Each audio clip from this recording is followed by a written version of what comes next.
Hello and welcome to Business Reporter. I'm Alistair Greener and today we're going to be talking about how we're going to be communicating with our customers in the future. And joining me is Garry Lee from RedEye.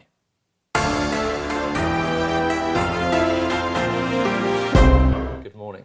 Morning. Now, of course, there's a multitude of ways that companies communicate with their customers, whether it be through websites, email, apps, SMS, or even direct mail. So is there anything else left for them to do or improve upon? Well, ironically, it's probably that mass of channels that's actually the problem, because what's happening is we focus on the channel rather than the message, which ultimately leads to an inconsistent message. So what that means is we're failing the customer. And the reason we're doing that is because we normally don't have this overarching platform which is in there to deliver this consistent message. You say platform, what do you mean by that? Can you define it? It's a complex integration. It's an integration of people, of processes, of data. It's not, don't think of it just as various systems, because the culture and the people are an important part of this. And it's about integrating all of those things together so that we can deliver that message across the channels. So can you give an example of where we might struggle to integrate these things? I've got a good one actually, yeah, thinking about it. From a couple of weeks ago at a conference, hosted a roundtable on multi-channel marketing. A marketing director, we'll just say from a large banking organisation, I think he said he had 3 different CRM systems, which essentially are just data silos. They're not talking to each other. But the worst thing is that not only does he have these data silos, but they're not actually being used by the communication channels. They're not being used by the guys that are trying to talk to the customer. So we have a breakdown of communication ultimately. So what are the most important things to remember when we're building a plan to get this integration? I think the key is start simple. Always start simple, always look for the low-hanging fruit. Always look to get, what you really want is internal buy-in. So the best way to do that is go simple, find something that works, and then prove the results. If you can prove some early results, that's when you can get more internal buy-in. Now, there's another buzzword going around at the moment, and that's omni-channel. Now, we all think we know what it is, but are there any misconceptions going on about it? I think the classic one is the mix between omni-channel and multi-channel. Multi-channel is those channels we talked about earlier. It's about communicating on email, SMS, apps. That's great, but that's not omni-channel. Omni-channel is about tying that message up across those, and it's an integrated and consistent message across the channels, not just delivering multiple messages.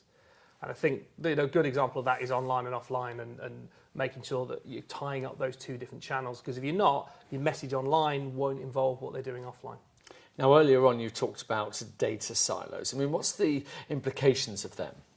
What we mean by data silos is different pots of data with different information about a customer. I'll give you a practical example. You could have an email database, you could have a web database, you could have an offline database.